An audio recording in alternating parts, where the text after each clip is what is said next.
This is the Great Pyramid of Giza. For over 4,600 years, it has endured in the Egyptian desert.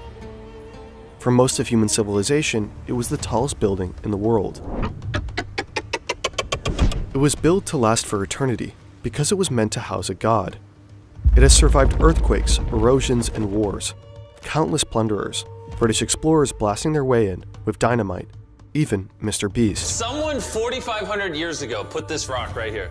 The 2.3 million stone blocks, some with a mass of up to 50 metric tons, make it one of the heaviest human-made objects of all time. It's also built with incredible precision. Its base is roughly the size of 7 New York City blocks, and almost perfectly level, never deviating more than an inch. The 4 sides are aligned to the cardinal directions with near-perfect accuracy, thousands of years before the compass was even invented. To this day, no one has found out how exactly it was built. To really understand the Great Pyramid, we modeled the whole thing, and we will tackle 3 fascinating theories of its construction. This is the insane engineering of the pyramids.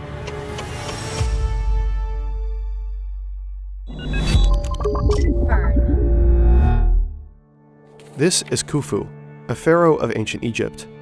He's king of the wealthiest nation on the planet, and he's a god. He's going to live forever, and he needs somewhere to live out his immortality, a home that will last. It will need to be incredibly secure to house all of his riches, and it should also look amazing. His father Sneferu, also a god, is buried here. He's the pharaoh who taught Egypt how to build its pyramids, but the lines on his aren't quite perfect. Something went wrong. Khufu can do better. He can bring even more glory to Egypt. The nation is still mourning Sneferu's death. Khufu wants to lift the people up by drawing them into the most incredible project humanity has ever attempted. And then surely they'll love him, and later remember him. More than his dad. A project as grand and ambitious as the Great Pyramid can only be pulled off by a very wealthy and very organized nation. The nation of Egypt is just that, thanks in large part to the Nile. Every year, the Nile overflows and fertilizes the land with rich topsoil. This gives ancient Egypt the ability to grow excess crops to keep its production well fed, and to sustain a standing army. The army regularly goes out and terrorizes Egypt's neighbors, plundering their wealth to bring home for the pharaoh. So Khufu has all the money he needs to build something very, very extra. But money isn't everything. Khufu also needs the smartest architect to design a building that will set him up for eternity. There's only one man for the job, Khufu's half-brother, Hemiunu. He was born for the role, a once-in-a-generation genius. The design for his pyramid won't just follow in his father's footsteps, it will surpass it in every way. He envisions a pyramid far grander, more complex, and more secure than anything built before. A true quantum leap in architectural mastery. Hemiunu plans to build a pyramid primarily out of solid stone. Inside will be 3 burial chambers, with a passageway leading to each. The first is built underground, in case Khufu dies early into the pyramid's construction. The second will be hidden behind a false wall, so nobody can plunder the riches inside. Leading up to the third and highest burial chamber is a majestic corridor with stunningly high corbelled ceilings, the Grand Gallery. The king's chamber will be breathtaking, a chance for Hemiunu to flex. It'll be huge for ancient Egyptian standards. It will be built entirely from pink granite monoliths, quarried far away from Aswan, fitted together so precisely that you couldn't slip a razor blade in between them. Inside a granite sarcophagus, Khufu will finally be laid to rest. Once complete from the inside, the pyramid will be encased in perfectly smooth white limestone. It will dazzle in the sunlight and gleam in the moonlight. Finally, a golden capstone, the pyramidion, will be placed on top. Once all is put in place, Khufu will be ready for eternity. Building a pyramid might take an empire, but to build your dream business, you only need Shopify. Shopify is an amazing all-in-one platform. We've personally used it since 2018 for a sustainable clothing project. We started out with just an idea. Thanks to Shopify, our brand now reaches customers around the world. We built a beautiful storefront with ease. We tracked orders seamlessly and get a ton of valuable insights from the dashboard. One of our favorite tools is Shopify Live View. You can see where customers are shopping in real time. There are over 8,000 apps to customize your store, like sustainable shipping options or loyalty programs. Shopify isn't just for online sales. Shopify Point of Sell helps you sell IRL, perhaps in that pop-up store you always wanted to go for. If you've been waiting for the perfect moment to start your own thing, this is it. Any idea can grow into a fully developed global business with Shopify. Try it free today at shopify.com/fern or by scanning this QR code. Hemiunu doesn't have time to waste. The pyramid should be built as quickly as possible so that at least one of the burial chambers is ready before Khufu's mortal self dies. Hemiunu is aiming for a timeline of 20 years for the whole project. He calculates that the Great Pyramid will require up to 25,000 builders, a significant portion of ancient Egypt's population of about 1 million. So a great recruitment drive begins. But how exactly did they do it? Well, nobody knows. The debate's been raging for hundreds of years, and researchers are constantly uncovering new archaeological evidence and bizarre engineering quirks that give birth to new theories. Sometimes with cutting-edge tech, sometimes by sheer dumb luck. There are theories supported by scientific research, which we will cover, and there's tons of dubious theories that rely on wild speculation, which we'll ignore. We've broken down 3 scientific theories about what the Egyptians' secret could be in order of easy, medium, and hard. Imagine you and some coworkers have to hoist a block as heavy as a double-decker bus, 130 meters into the air. The only tools your boss gives you are some rope, some wood, and some rubble. If you've got something heavy, you've got to move somewhere high. The simplest, most straightforward way is to just drag it up a ramp. You tie it with some rope, get help from as many people as can fit on the ramp, and heave it up together. As the pyramid grows, the ramp would be raised and extended to accommodate the increasing height. Easy. No crazy advanced machinery necessary. Most Egyptologists have traditionally supported the external ramp theory. It continues to be the go-to explanation for how the builders pulled it off. And there's loads of archaeological evidence that confirms ancient Egyptians used big ramps for construction all the time. But there's no consensus on the size, shape, and incline of such a ramp. That's because after a certain height, the external ramp theory starts to fall apart.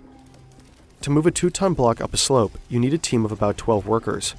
And as the pyramid starts to grow, your ramp either needs to become steeper or longer to reach the top.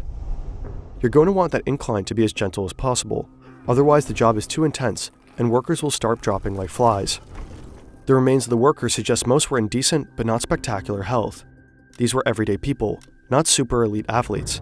Many died before 40 due to the incredibly hard work. Engineers calculate that 8% is the steepest incline for average workers to complete their task. In consequence, the ramp has to become longer. To build a ramp to the full 147-meter height of the pyramid at a gentle enough incline, this ramp would need to be very, very long, like way more than a kilometer. It'd require a few million tons of material, up to 3 times as much volume as the entire pyramid. Remains of such an enormous ramp haven't been found, and it would take thousands of workers decades just to build it. Decades Khufu doesn't have to spare. There is a way to keep the ramp shorter. You could build a corkscrew ramp that spirals around the sides, like a road winding up a mountain. Every time the pyramid grows, the ramp grows with it, and eventually just becomes part of the pyramid itself. That would be a pretty ingenious way to save up on space and material, and it would explain why we haven't found any remains of a ramp. But it comes with a whole new set of problems. The pyramid's triangular faces need to be accurately maintained at precisely 51.9 degrees from the bottom to the top. Surveyors need to measure the edges constantly to ensure there's no deviation. If you're off by even a few centimeters at the bottom, the top could be off by several meters.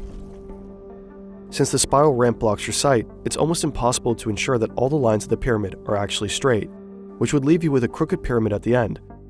And as we know, the Great Pyramid is in fact not crooked. This brings us to theory number 2. It's the late 90s. A French engineer, Henri Audin, is watching a documentary about the pyramids. It explains the pyramid construction with the external ramp theory, but Henri is skeptical. To his engineering mind, it just doesn't make sense. He calls up his architect's son, Jean-Pierre Audin, and asks his opinion. Jean-Pierre is intrigued. Without knowing much about ancient Egypt at all, or even visiting the pyramid, he starts puzzling over other ways the blocks could have been lifted. He labors over it obsessively for years, until he's finally ready to share it with Egyptologists. Most of them ignore him. He's an outsider, and it's a field notorious for gatekeeping.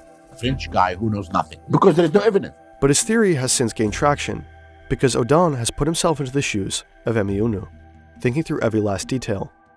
His theory could even explain how the heaviest granite beams might have been moved without needing to be hauled by 600 workers. Here's a concise version. Emeunu does use an external ramp for the first part of the pyramid, up to around 60 meters. But he doesn't just build a basic ramp made of rubble. No, his ramp is made of limestone. The limestone blocks that will later compose the upper layers of the pyramid. That would explain why we haven't found any remains of a ramp around the pyramid. They're right there in front of us. The short external ramp is used to build the widest, lower levels of the pyramid. It's also used to haul the heavy granite beams that compose the king's chamber. But hundreds of workers hauling a 50-ton block in a small space is logistically challenging. So Adam believes Emeunu used the long 46-meter corridor, the Grand Gallery, as an ingenious counterweight system. It would have been built opposite the external ramp, and its size and slope would be leveraged with counterweights that would assist workers in getting the granite up to the king's chamber.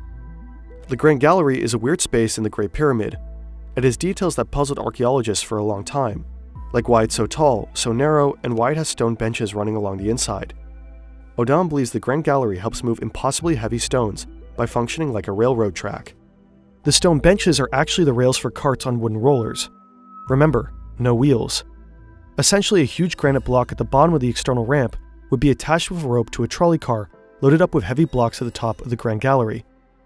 When the trolley car is rolled down the Grand Gallery, the heavy granite block would be pulled up the ramp.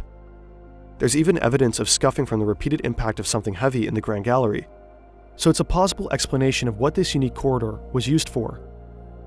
Once the heavy granite beams are in place, the external ramp has served its purpose. Now, the pyramid is too tall for it to be practical, so the builders switch things up. They dismantle the external ramp and use its blocks to start building the rest of the pyramid from the inside out, with an internal ramp, kind of like the driveway spiraling up inside a parking garage. This second ramp would have been built from the bottom up, with an incline of about 7%. It would go straight up until it hits one of the pyramid sides, where it would make a sharp left continue up another side at the same incline. The ramp continues zigzagging up the pyramid, with the flights of the ramp getting shorter as the pyramid narrows. From the bottom to the top, the internal ramp is over 1 kilometer long. Moving heavy blocks up an incline is manageable, especially if you're using a sled over smooth limestone.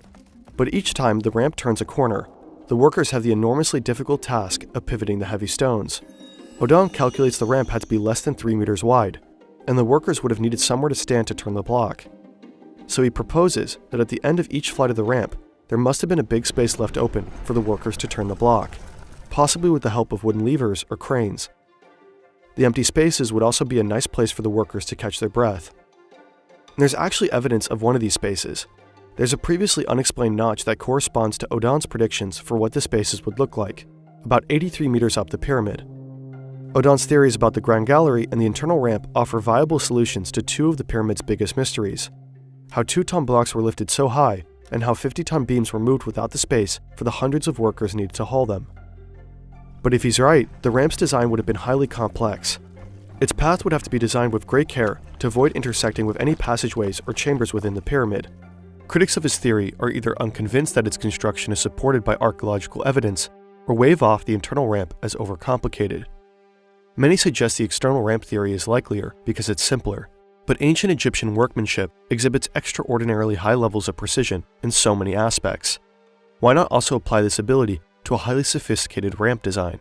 And also, why not entertain an even more sophisticated theory for how they built the pyramids?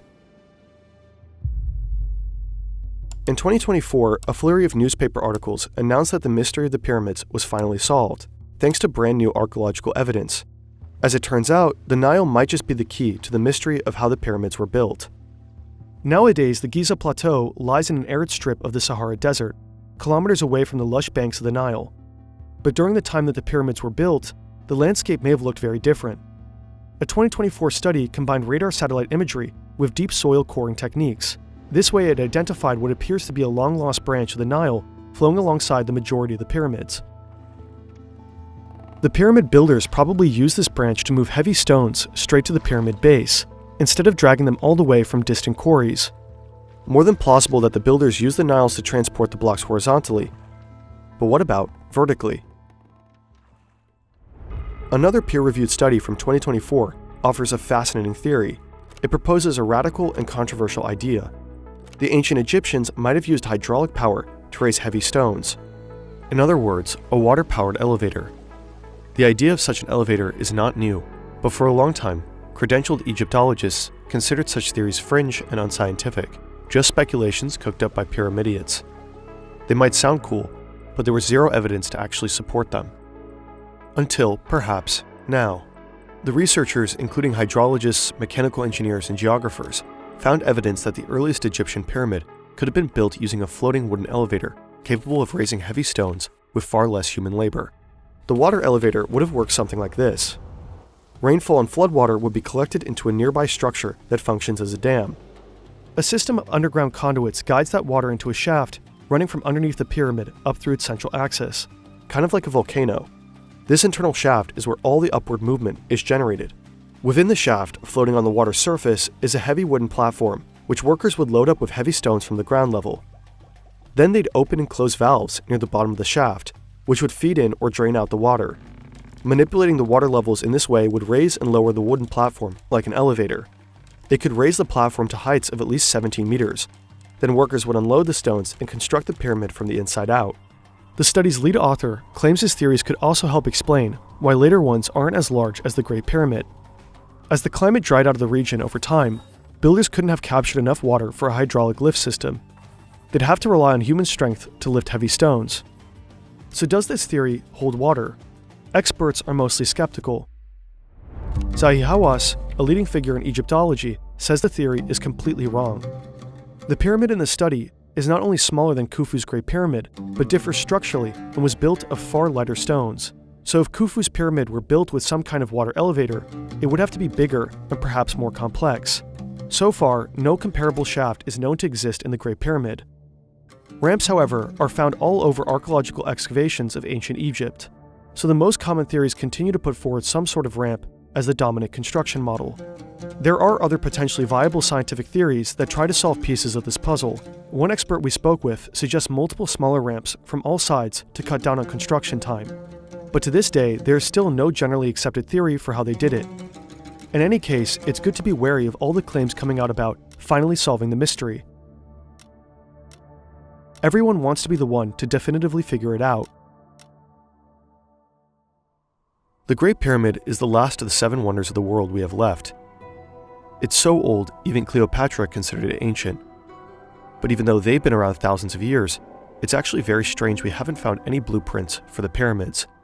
The ancient Egyptians were obsessive documenters. We have their tax records, their love poems, their receipts for donkey feed purchases from 4,000 years ago. But papyri with plans for the pyramids have never been found.